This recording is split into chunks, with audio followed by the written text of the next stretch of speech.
Hi everyone, welcome back to my channel. இன்னைக்கு நம்முடைய சேனல்ல வாழைக்காய் வறுவல் எப்படி செய்யலாம்ங்கறத தான் பார்க்க போறோம். சாம்பார் சாதம், தயிர் சாதம், புளி சாதம், லெமன் சாதம் இந்த மாதிரி வெரைட்டி ரைஸ் கூடலாம் இத வச்சு நீங்க சர்வ் பண்ணலாம். ரொம்பவே சூப்பரான ஒரு சைட் டிஷ்ஷா இருக்கும். இது பேச்சுலர்ஸ் பிகினர்ஸ்க்கு இந்த ரெசிபி ரொம்பவே யூஸ்ஃபுல்லா இருக்கும். ஒவ்வொருத்தர் ஒவ்வொரு மாதிரியான ஸ்டைல்ல செய்வாங்க. நான் என்னோட ஸ்டைல்ல எப்படி செய்யலாம்ங்கறத பார்க்கலாம்.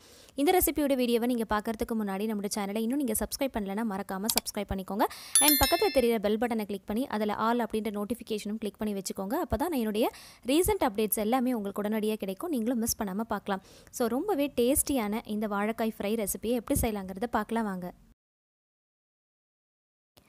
ஒரு கடாயில 2 ல இருந்து 3 டேபிள்ஸ்பூன் அளவுக்கு வெஜிடபிள் ஆயில் சேர்த்துக்கோங்க. இது கூடவே 1 டீஸ்பூன் அளவுக்கு கடுகு உளுத்தம் பருப்பு சேர்த்துக்கலாம். ஒரு 1/4 டீஸ்பூன் அளவுக்கு சீரகம் சேர்த்துக்கோங்க. 5 பல்லு பூண்டை நல்லா தட்டிட்டு சேர்த்துக்கோங்க. 2 பச்சை மிளகாயை இந்த மாதிரி கட் பண்ணிட்டு சேர்த்துக்கலாம். கொஞ்சமா கறிவேப்பிலை சேர்த்துக்கலாம். இது எல்லாமே நல்லா பொரியட்டும். இது பொரிஞ்சதுக்கு அப்புறமா வாழைக்காயை இந்த மாதிரி நீல வாக்குல கட் பண்ணிட்டு அதையும் இது கூட சேர்த்துக்கோங்க. வாழைக்காயை நல்லா எண்ணெயில வதக்கணும்.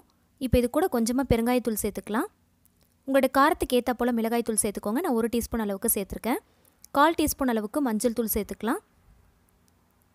சேர்த்துட்டு நல்லா ஒரு தடவை கலந்து விட்டுக்கோங்க. இதோட மசாலா வாசனை போற அளவுக்கு நல்லா ஒரு 2 நிமிஷத்துக்கு ஃப்ரை பண்ணிட்டு தேவையான அளவுக்கு உப்பு சேர்த்துக்கலாம். சேர்த்துட்டு நல்லா ஒரு முறை கலந்து விட்டுக்கோங்க. நம்ம இதல வாட்டர் எதுமே ஆட் பண்ண போறது கிடையாது. எண்ணெயிலேயே தான் நம்ம வறுக்க போறோம். இப்போ லிட் க்ளோஸ் பண்ணிட்டு ஃபுல் சிம் ஃப்ளேம்ல வச்சு ஒரு 8 நிமிஷத்துக்கு மட்டும் நல்லா குக் பண்ணிக்கலாம். இப்போ வாழைக்காய் வறுவல் ரெடி ஆயிருச்சு. நல்லா ஒரு தடவை mix பண்ணி விட்டுட்டு நம்ம ஸ்டவ் ஆஃப் பண்ணிரலாம். வாழைக்காய் வறுவல் ரொம்பவே சூப்பரா ரெடி ஆயிருச்சு. 10 நிமிஷத்துல நம்ம ரெடி பண்ணிரலாம். சாம்பார் சாதம், தயிர் சாதம், லெமன் சாதம், புளி சாதம் இந்த மாதிரி எந்த மாதிரியான வெரைட்டி ரைஸ் கூட வேணாலும் நீங்க சைடு டிஷ்ஷா வச்சு சர்வ் பண்ணிக்கலாம். ரொம்பவே டேஸ்டா இருக்கும். 10 நிமிஷத்துல நம்ம ரெடி பண்ணிரலாம். இந்த ரெசிபியை நீங்களும் கண்டிப்பா ட்ரை பண்ணி பார்த்துட்டு எப்படி இருந்துச்சு டேஸ்ட் அப்படின்றத கமெண்ட் செக்ஷன்ல ஷேர் பண்ணுங்க. இந்த வீடியோ உங்களுக்கு பிடிச்சிருந்துச்சுனா மறக்காம லைக் பண்ணுங்க. உங்க ஃபேமிலி and friends கூட ஷேர் பண்ணிக்கோங்க. நம்ம சேனலை மறக்காம சப்ஸ்கிரைப் பண்ணி தொடர்ந்து சப்போர்ட் பண்ணுங்க. Thank you so much. Keep watching.